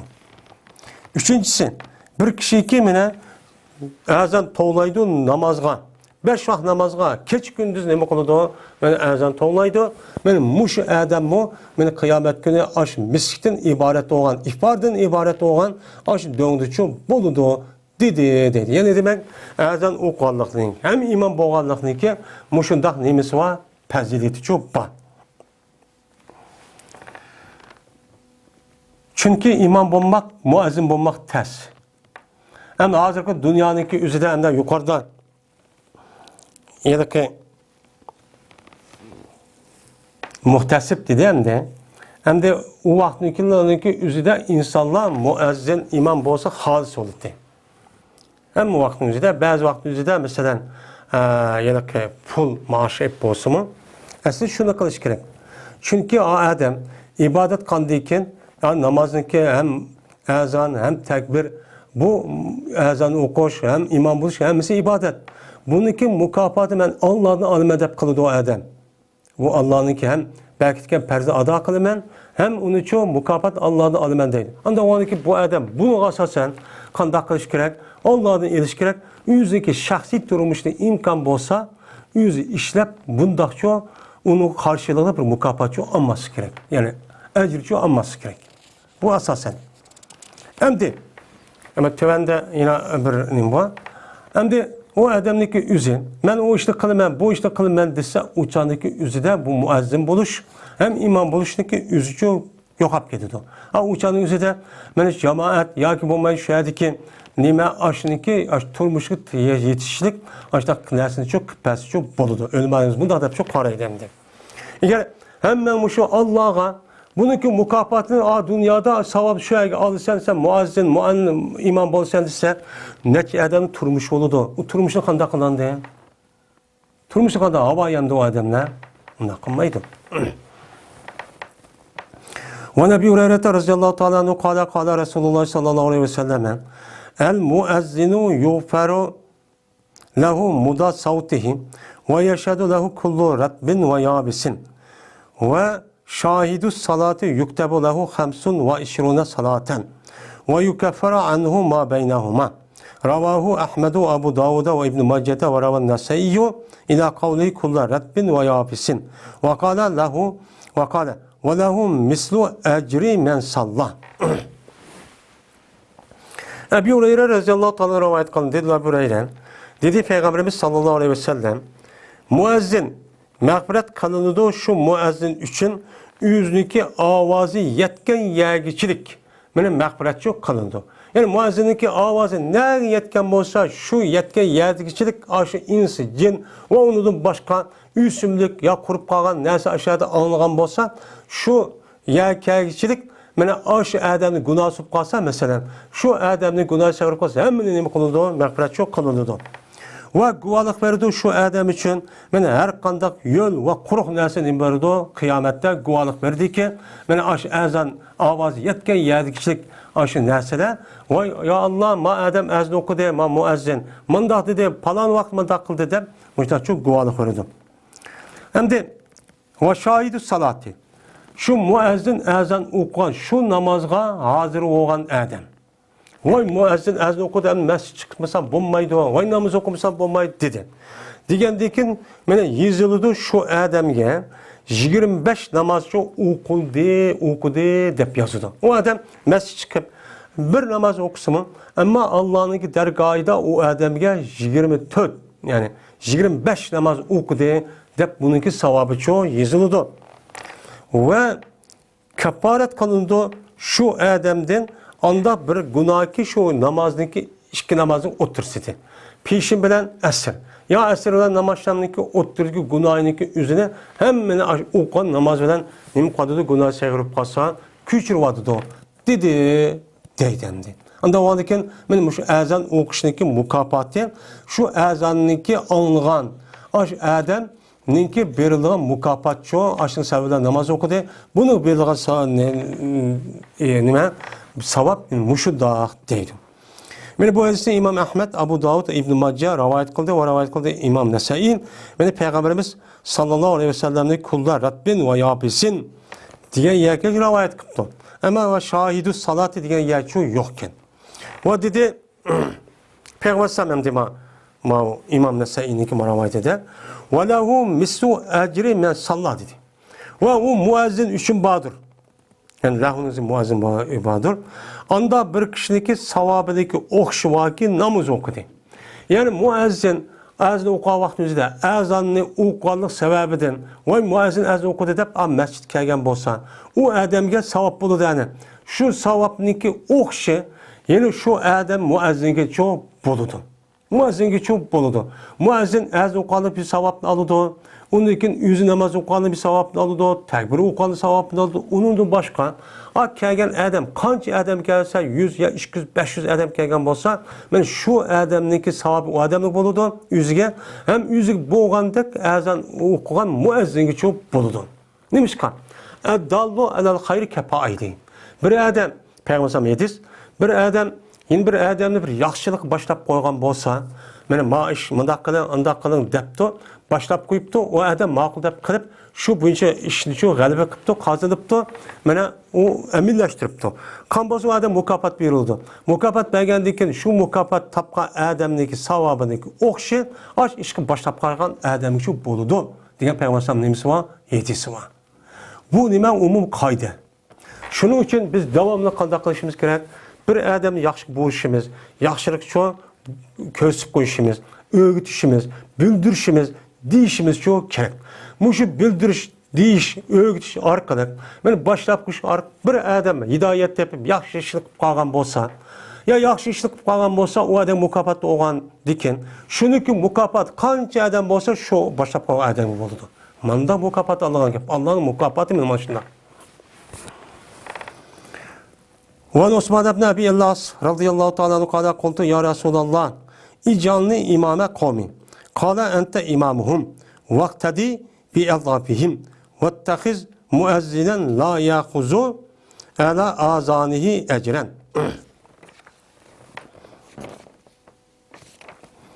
Osman bin Abil As radıyallahu ta'ala rivayet kılındı. Dedi bu Osman. Dedim ben ya Resulullah benim kavmimin imamı kısıla. Dedim. Ben imam bulamıyorum kavmimnin desem. Dedi Peygamber ente imamın. Sen ulan imamı ol. İmamı sen. Dedi. Ama sen ergeçkinsen ulanınki acizlik demek imam buluş yanında ulanınki en acizlik çok ergeç. Ben de iktida degan ergeçti iktida kıldım diye yani ergeç degan gap. Onda o adamın ergeçkinsen imam buluş yanında ben imam buldum deyip taze ayetini taze okup aldırma okup taze özlemdi yani neuzubillah. Yani aşağı kırıp unda kılmayın. O cemaatin içindeki en aciz olan adam kandak olan olsa namazını sen imam boğandıkken şu okuş yanında sen şunu demek kılan rayıkın. Namazdaki cemaatin içinde aciz adam var. Mene balvaks var, ayallar var. Sen namaz cik okunulan, uzun okunulan ulanın işi var mesela. İş şehirde olan olsa. O da çok o namazı depretlip kalıdı. Anda o andaki imam benim cemaatin ehvalı karış gerek. Değil. Ve tutkun sen hey Osman bir muezzinliki ammaydı muezzin yüzünki azanıga okuan azanıga ecri ammaydıgan bir muezzini to. Dedi. Yani benim muşu yedis asasen bana azan okuan şu azanıga hiç kanda bir muaş hak ammaydıgan benim muşunda bir kişininki boğun nime o yaxşı. Ölüm adımız şunu asasen muezzin ben azan okuvandaki üzere muşda bir nersi ki ammuson deydi. Ben azan okupadım. Azan okuanını karşılamadım alimen demişsin. Ama yani bunu karşılık anmayın. Ben onu anmaydım. Ama ben onu anmayayım de başka işini kılamam. Tirişçilik kılıp, diyhancılık, çarvıcılık ya ticaret kılamazsak onu da başka obdaklığa adam yok. Ona kanda kılış gerek o adamın üyü var. O adamınki balvaksı var. O adamınki turmuş var. Bu adam bir pirişte hava emez yemeydiğen. Bunu asasen ölüm alırımız. Benim malum derecede onuğa bir aylık ya ki küllük yediğen açtağın bir nesini devlet hazinesi için kıppesin deydim. Ya cemaat imkan olsa açtağın için kıppesin deydim. Bunu doğru düşünüş gerek. Ama o muezzin kahvaltımızda her gün ben maaş aldım demeydi o. Onun için ben halis Allah için kılım dedi ama turmuşumga maaşını kılmağım olsa ben ağaçını kılıp ben turmuşumla kamdaydım. Ama o işi koyğandaki bunu karşılıklı ben silbir anla dediğin gibi. Onun ki mukafat savap ben o dünyada ben Allah'a da alim dediğin gibi. Bu maaş bu işini ağanın üzerine her gün azan ukanın karşısı emez. O adamdaki turmuş cihette ağaçını kılgandaki meşgul olgandaki şunu karşılıklı şu ağan gibi. Bunda kısa olayı. Bunu asasen şu ölüm alırımız Şu ders öğretken, təbliğ qılan, imam boğan, qazilik qılan, muftilik qılan adamlarınki, muaşınınki üzünün devlet xəzinəsi, İslami devlet xəzinəsi asıcı boludu da bərk etken. Şu vaxtın özü şundaq çox alıtdı. Ama Peygamber sallallahu aleyhi ve sellem şu vaxtın özüdə müəzzin bulunsa bu şeydisi anlattırıb, mən əzin oqandikən pul bir ana deyilən iş bulub dikən. Ve Ümmü Selimete radıyallahu ta'ala kâlet kallemeni Resulullah sallallahu aleyhi ve sellem en ekule inde ezal mağribi Allahümme haza ikbalu leylike ve idbar naharike ve esvatu duaike fagfirli. Ravahu Abu Davud'a ve belki fi ta'avatul kebir. Ümmü Selime radıyallahu ta'ala'nın rivayet kıldı. Ümmü Selime öğretti bana Peygamberimiz sallallahu aleyhi ve sellem şu ki diyeyim namaz şemninki ezanını okuğa vaxtın üzüde. Yani namaz şem ezan okuğa vaxtın üzüde. Ne mi diyeyim ben? Şu duanı kılışını Peygamber buyurğan deydi. Ne mi der? Ey Allah, men namaz şem hazır, gün oltuğanı ezan okatqandayken, men bu seni keçininki aldığını kılışıdır. Hazır keçin hazır. Seninki bir keçin var, keçi dep yaratkan. Şu keçininki hazır aldığını kivadıdır.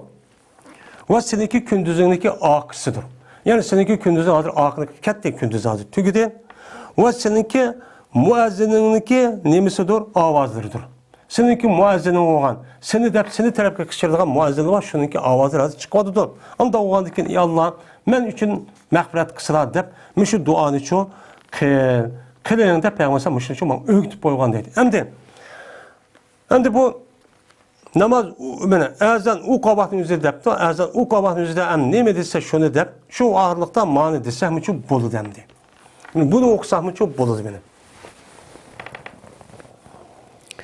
وَنَبِي أُمَّةَ رَضِيَ اللّٰهُ تَعَالَى عَنْهُ اَوْ بَعْضِ أَصْحَابِ رَسُولُ اللّٰهِ صَلَّى اللّٰهُ عَلَيْهِ وَسَلَّمَ قَالًا إِنَّ بِلَالًا أَخَذَ فِي الْإِقَامَةِ فَلَمَّا أَنْ قَالَ قَدْ قَامَتِ الصَّلَاةُ قَالَ رَسُولُ اللّٰهِ صَلَّى اللّٰهُ عَلَيْهِ وَسَلَّمَ أَقَامَهَا اللّٰهُ أَدَامَهَا وَقَالَ فِي سَائِرِ الْإِقَامَةِ كَنَحِي حَدِيثِ عُمَرَ فِي الْأَذَانِ رَوَاهُ أَبُو دَاوُدَ Ebi Umame radıyallahu ta'ala rivayet kılındı. Ya ki Peygamberimiz sallallahu aleyhi ve sellem'ninki bazı ashabları rivayet kılındı. Dedi Peygamber ya ki Ebu Umame cezmen Bilal mene başladı tekbir okuşka. Tekbir okuşka kıldı başlattı. Başladı. O vakittaki dividi mene şu Bilal. Penamma en kalırken en diğerine vurup ziyade. Şu Nehvi Kazisi okuduk. Ziyade harflerindeki bir kança. Mesela en, in, ma, diğerledik. Aşındak yine ziyade bir kança. Harflerindeki üzüme. Mesela ba, min, diğerledik. Muşta harfler boludu. Muşu harf ziyade oludu. Bu yerde harf ziyadedeki üzü. O yerde hiç kadar bir menini çok bildiğimeydi. Ben erzanda okuvedi. Yani kadı kâmet salat dividi. Dedi Peygamberimiz sallallahu aleyhi ve sellem vay namaz turup kaldı diyen gepemdi. Namaz hazır kaldı, hazır namaz okuna, kupuna, derhal teyyar kılına diyen gep. Diyendeki Peygamber dedi ki bu ezanını, bu namazını Allah Teala turgusun, devamlaştırsın. Devamlıkmış da okudan alet için kıson dedi. Ve dedi Peygamberimiz sallallahu aleyhi ve sellem ikametinin başkası da. Yani Ömer radıyallahu ta'ala'nınki ezandaki hadisini okşu dedi. Yani ezan okuğa vakti üzerinde ne mi deyiş şundak, ne mi degen şunu degen bolsa, yani tekbir demi çoğu aşını çoğu değişimiz gerek. Bu hadisemdi. Ama hayya ala salah, hayya ala falah degen vakti la ilahe illa kuvvete ve billahi deyimiz. Ama onun başkası ne mi desi çoğu mışını çoğu deyimiz. Tekbir demi. Ezan demi deyittik, tekbir okuğa vaktini çoğu değiş gerekken. Yani bu gep kılınmaygan gene unutulup geptik de bizim. Ve Enes radıyallahu ta'ala kâle Resulullah sallallahu aleyhi ve sellem la yuraddu dua'u beynel ezanı vel ikameti ravahu Abu Davud ve Tirmizi. Enes radıyallahu ta'ala rivayet kıldı Enes. Dedi Peygamberimiz sallallahu aleyhi ve sellem kaytırılmaydı duanı ezan bilen tekbirniki oturusidiki kılınan duanı çok kaytırılmaydı. Yani Allah Teala ne kılıdı duasının icabet kılıdı deydi. Onda o andikin ezan okandikin tekbir okuşundaki ağırlıktan duanime icabet. Bu vakt demdi. Ve Selim Sa'd radıyallahu ta'ala kâle Resulullah sallallahu aleyhi ve sellem sintani la turaddani ev kalama turaddani الدعاء عند النداء وعند البعث حين يلحم بعضهم بعضا وفي رواية وتحت المطر رواه أبو داود والدارمي إلا أنه لم يذكر وتحت المطر. Sa'd ibn Sa'd radıyallahu ta'ala rivayet kıldığı Sa'd dedi Peygamberimiz sallallahu aleyhi ve sellem iki duava o kaytırılmaydı. İki vakti kılınan dua o kavun. Yani kalleme turaddu. Yani az kaytırıldı. Ama köp vakti demek oldu icabet çok kılındı. O kavun ezan o vakti üzerinde kılınan dua. Ezan okup diye o vakti üzerinde ne mi şunu dep boğanlıkın eğer imkan olsa duayımız aşağı ihtiyacımız olsa şu kağıdın üzerinde kan dua icabet. Ya ki duadın kin kan dua icabet. İşkincisi naimit oğa vaktin üzerinde.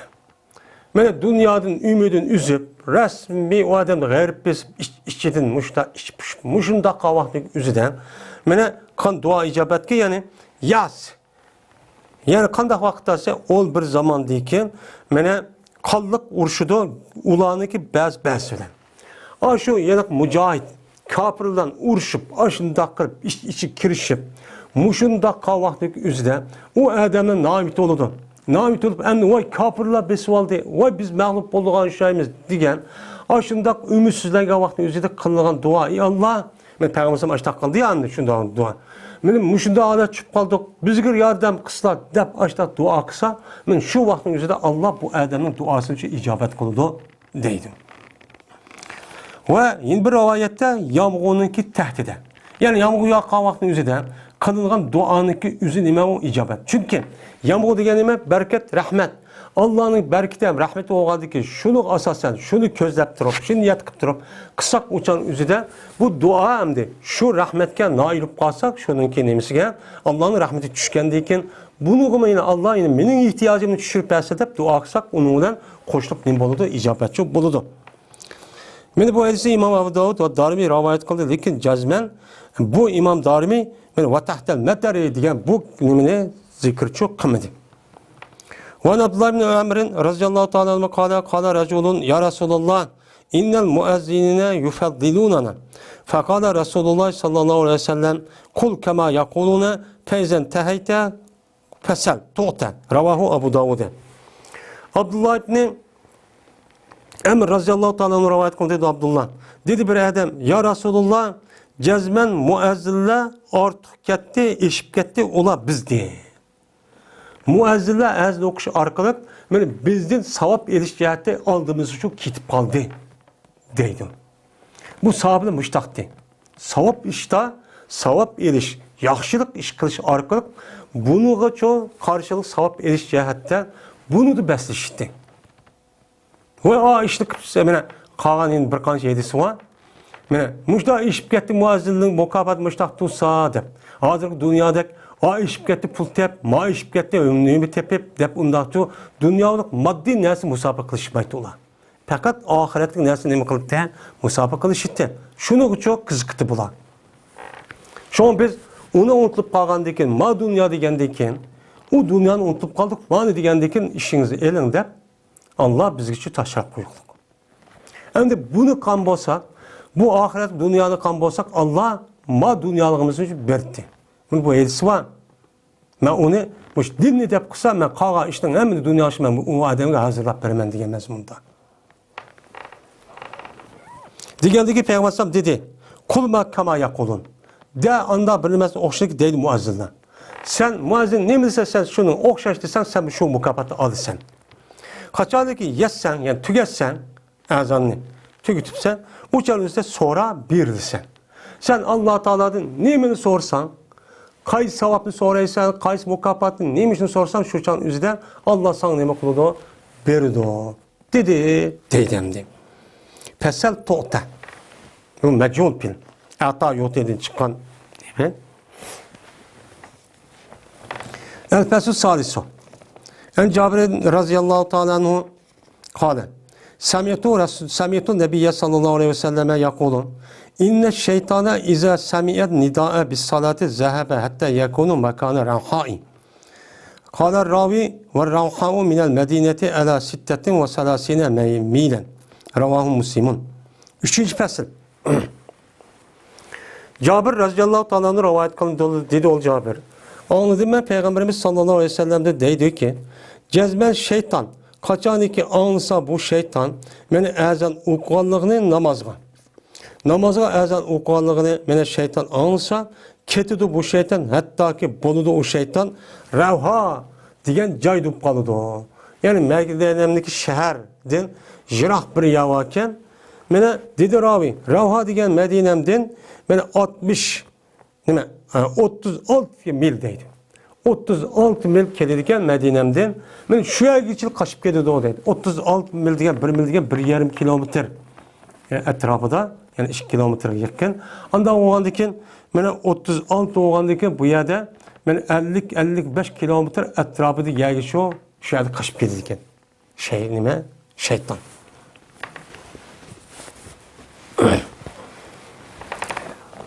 Yani diğerlerinin yüzüden şu muazzin yarak Medine'deki yüzüde okulga azan şundaq. Unda oğandaki başka yerde okulga azanniki meni aşındaq bu qalgan bolsa, yani başka yerdeki aş mescitten muazzin tuğan yerden meni jiroq 50-60 kilometr jiroq yerga qochib ketdi deydi endi. Shu ketib qoldi deydi. Yani onunki yel ovoz chiqiriblar, men azanni anglamay, mush narsani anglaydi, vat qiliblar, shu ketib qoldi deydi. وعن القامة بن وقاص رضي الله تعالى عنه قال إني لا عند معاوية إذ أذن مؤذنه فقال معاوية كما قال مؤذنه حتى إذا قال حي على الصلاة قال لا حول ولا قوة إلا بالله فلما قال حي على الفلاح قال لا حول ولا قوة إلا بالله العلي العظيم وقال بعد ذلك ما قال المؤذن ثم قال سمعت رسول الله صلى الله عليه وسلم قال ذلك رواه أحمد. Elkamet bin Vakkas radıyallahu ta'ala rivayet kılındı. Dedi o Elkame, yani sahabemiz bu tabi'in, cezmemen her ayna Muaviye'ne kaşı dedim. Muaviye'ne kaşı dedim. Şunda ahla eznuk kaldı Muaviye'ninki muezzini. Ezan çok okup kaldı. Okup Muaviye, mene dedi Muaviye anda bir nemesin okşundaki dedi muezzini. Yani onunki muezzin ne medise eyne şudu dedi. Hatta ki vaktiki dibidi bu muezzin hayyâle salâ dibidi dedi Muaviye la havle ve la kuvvete illa billah dedi. O vaktaki bu muezzin hayyâle pelâ dibidi dedi Muaviye la havle ve la kuvvete illa billahil aliyyil azîm der. Billah'daki manında Aliyyil Azim diyen Allah'ın iç sıfatını çok koşup dep koydu. Müştak dedi. Ve dedi Muaviye açlığın deyinken hayyâlel felah deyinken anda bir nemesini ki dedi muazzin. Muazzin ne mi diyen bolsa anladaki muşun çok dedi. Andaki dedi Muaviye. Anladım ben Peygamberimiz sallallahu aleyhi ve sellem'den dedi muş gapni deganligini Peygamberimiz ki muş gapni deganligini çok anlagan. Anda o andaki men muço muşun o'xshashini çok dedim dedi. Anda o andaki men muştak çok deyish kerak. Men başka sahabe hem Muaviye radıyallahu ta'ala anhu hem Ömer radıyallahu ta'ala çok rivayet qilibdi. Ve Nebi Hureyre radıyallahu ta'ala anhu qala kunna Ma Resulullah sallallahu aleyhi ve selleme fekame Bilalun yunadi felemma sekete kâle Resulullah sallallahu aleyhi ve selleme men kâle misla haza yakinen dehalel cennete ravahun nesaiyyum.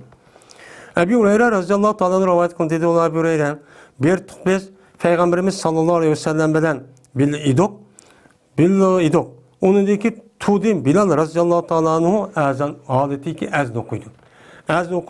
Ezn okumak için nima qildi? Tudin. O vaqtdagi shukr deb Bilal radıyallahu ta'ala anhu azanı tugutib dedi Bilal. Dedi Peygamberimiz sallallahu aleyhi ve sellem bir adamiki dese mushniki o'qishin debdi. Yani Bilalniki o'qigan azanning o'qishin debdi, jazm qanolatdi. Shakl emas, rasmiy uniki ma'nosini bilib, la ilahe illalloh Muhammadin la ilahe illallah'ningki ma'nosini nima, ashhadu an la ilahe illallah'ning ma'nosini nima.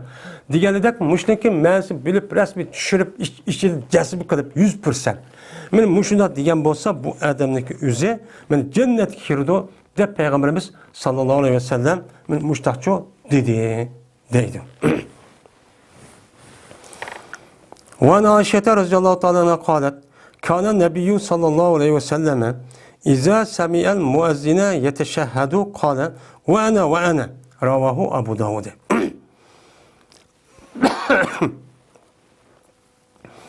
Ayşe radıyallahu ta'ala rivayet kıldı dedi o Ayşe. Berti Peygamberimiz sallallahu aleyhi ve sellem kaçaniki ansa müezzinni ve teşehhüd okuydu. Eşhedü en la ilahe illallah, eşhedü en la ilahe illallah, eşhedü enne Muhammed Resulullah de muşunu diğerlerini ansa dedi Peygamberimiz ve ana. Ben muşu. Yani eşhedü en la ilahe illallah degen gap. Müezzin dedi ki Allah'ın ki bir ikellikke men cezmen guvalık vermem degen gap. Anda o anın degen gap. Ve ana degen men guvalık vermem degen gap. Ve eşhedü enne Muhammed Resulullah degen gap. Peygamberimiz sallallahu aleyhi ve sellem Allah'ın ki elsi ikellikke guvalık vermem degen gap. Anda o anın ve ana degen gap degen gap. Men muşunda guvalık vermem degen gap. Yani demek bu hadistan aynen aşk gapniki labzisini üzünü demek onunki ma'nisini disbiço boludu degan gap boludu. Yine eşhedü en la ilahe illallah demek yani muazzindek ma'na deb qo'yib hemen shundoq deb qo'ysa umuço boludu degan gap boludu. Yani o'xshi deyishniki o'zi men o'xshi degan gap ham misli degan ne qanday gap? Ma'ada ma muazzin o'xshash narsa dedi degan gap ya labziniki aynen bunu dedi yoki ma'ni jihatdan o'xshash bo'lgan narsa dedi degan gap. Ikki xil nimasi bor, ma'nisi bor. Unda o'g'andan keyin ma Oyshamniki aytisida lafziy emas, ma'nisini o'xshin desimcha bo'ladi degan gap endi.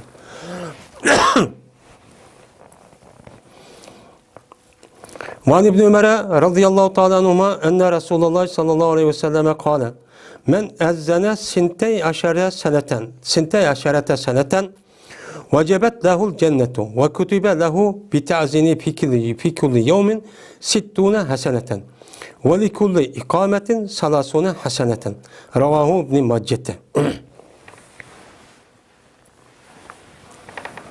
İbn Ömer radıyallahu ta'ala rivayet kılındı. Şuna da ki cezmen Peygamberimiz sallallahu aleyhi ve sellem dedi. Bir adamı ki muazzinlik kısa 13 yıl. Yani yukarıda 7 yıl dedi. Manada bu yıllık 13 yıl dedi. Yani demek bazı ölümalarımızın değişen, muşu 7'si kelgen sallık malumatka asasen, bununki sallık malumatlık rast şundak mı, onunki bazı. Mesela bana çok ne için bundak okuyumuz? Diğerlerinki yüzünün ne için 13 yıl okusa, ondak olur diken, ne için 8 yıl okusa olmaydı diken, ya 15 yıl okusa olmaydı diken. Diğerleri bu malum, bunun işinin hikmetini aşağı sahibi şari olan, Adem yani peygamber yüzü biliyordu. Anda o anki bu yerde bu sanlı depkuşu muhim emez. Yani bu yerde san muhim emez. Bu yerdeki asas nime? Bununki cıklığını köstürdü. Anda o anki cık, muşundak nime kısa, muazzillik kısa bir kaç cık yıl diyen gap olur deydi şu an. Benim muşundak bolsa bu adamge cennet vacip olur. Çünkü 12 yıl ve onun cık az, muşundak keçi uykunu taşlap, işini taşlap, bu adam muşu aza okuğandayken bu adamniki vücududa cezmen imanlıki bağ ikenini uqturdu. O adamga şu imanlıki bağ ikenligi muazzinin azanlıki qanday savab berdiğini, o savab cenneti bolduğanlığını resmi bilgendiyken andaki bu kızkışı bilen onu bilishi bilan andaki o'zi zerikib qolmay, hech qanday vaqtni o'zida susib qolmay, g'aflat qolmay ashta azini o'qiydigan gap. Bu nimaning ifodasi? Iymonning ifodasi. Bu bir adam bir ishni qilgan vaqtingizda ya darsni o'qigan vaqtingizda ya bir yer borgan vaqtingizda shu ishniki o'zini u adam rasmiy bilib tushib o'qib turib uningki oqibati nima? O adam şu ishni qilsa ya darsni o'qisa, adam oyoq bassa andagi qiziqlik bilan u jonni yerib ketish, u jonni o'zi susib ketish, uyqusi ketish degan ish shu bo'lmaydi. Bu odatimiz shu.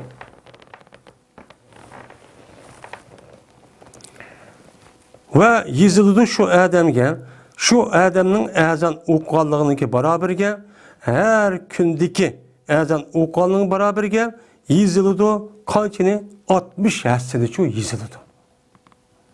Mana her gün azan o'qilibdi. Her gün azan o'qigan bo'lsa o adamning her kunlik yani 5 vaqt namoz. Mana mushnuga anemi qilindi. Men 60 hassicho 60 tane hasana yezildi deydi. Neymiş ki bunda oldu? Çünkü Allah Teala Kur'an-ı Kerim'de men ca'a bil aşeret felahu eşru emsali diye ayet var. Yani bu yerde 60 depto dese. Çünkü her bir günde okuyulgan azan 5 vakt. 5 vakt okuyulgan azanniki ayetiki yelaki tehra nemisini evatqa vaktin üzide kandak oldu? Mana o 6 tane kelimesi mi şu kep kalıdı iken. Kep kalgandaki şunun her bir kelimesindeki üze 10 tane mukafat olup şunun ne boludu o yerde 60 çok boludu dedimdi. Yani 60 her günde her gün 60 boludu iken 60 o vaktiki üzede mana bu yerdeki 6 kere 5 30 şu. Mene her günde okulgan her bir azılığa mene 60 tane neme kılıdı hasaneço yazıldı. Fikri yomin her gündeki okulan azanınki karşılığa 60 tane hasaneço yazıldı. 60 tane yazılgandaki her bir namazıga 12 tane oldu demdi. 12 tane olan vakti yüzüde her bir namazıga uçanınki yüzüde kelimesini tap hesaplap açta kıldı. Ve her bir tekbir için 30 tane hasaneço yazıldı dedi deylendi. Açık mukafat muazzinninki. Ve anhu kâle kunna nu'meru bid dua inde azanul mağribi ravahul beyhakiyu fi davatil kebir. Ve la İbn Ömer radıyallahu ta'ala anhu'dan rivayet kılın dedi İbn Ömer. Bertuk biz buyurulduk dua kılışka mağribniki azannınki nezide. Yani mağribka damaşşamga azan oqa vakti üzede dua kılınlar da Peygamberimiz sallallahu aleyhi ve sellem ne bakalıttı? Bu yerde bizden çok buyuruydu deydemdi. Bu yerdemdi. Mil bu hadise İmam Bayaki Davatul Kebir diyen kitabında ne bakıldı? Rivayet kıldı. Bu yerdemdi namaşşamga azan oqa vakti üzede buyuruydu diyen gepnin üzeden yılık Ummu Seleme radıyallahu ta'ala anh'ınki öğretken aşı duası buluşuyor mümkün. Çünkü namaşam vaktinin üzerinde keçiveler kündüzdeki amlıştıgan, keçiniki aldığını kıp kedidigan, kündüzün kayını kıp kedidigan bir mühim bir vakt oğanlıkin uyadaki boğan başka duanıkin Allahümme Rabbi Hazret davet edilen duadı başka bir dua buluşuyor mümkün. Bu onun ne kadar sığdı. Bu ya hikmet için uygun. Şuna Peygamberimiz sallallahu aleyhi ve sellem bu yerde size duanı okuyandan başka yine bakıl bir dua var yine kanda bir dua kısanla men şu adam dua kılınla deydi. Hem onun üstüne bu vaktin üzerinde hem dua icabat bulduğun bir vakit. Çünkü çoğun bir kainatki çoğun bir iş hem de müştak amlaşıp durduğun hem periştenin müştak ne kıp durduğun bir vakit. Anda o andaki şu vaktlardaki üzerinde mühim vakit olan iken müştak şu dua kılınla de müştak şu deydi. Hem azan boğandıkken azan uqa vaxtınızı deyil. Azan uqa vaxtınızı deyil. Dua icabət. Bu nime yine vaxtınki yaxşılıq qoşulub o çağda özüdə dua resmi icabətçi buludu. Şu an Peygamberimiz sallallahu aleyhi ve sellem nimqan uyada buyurğan deydimdi.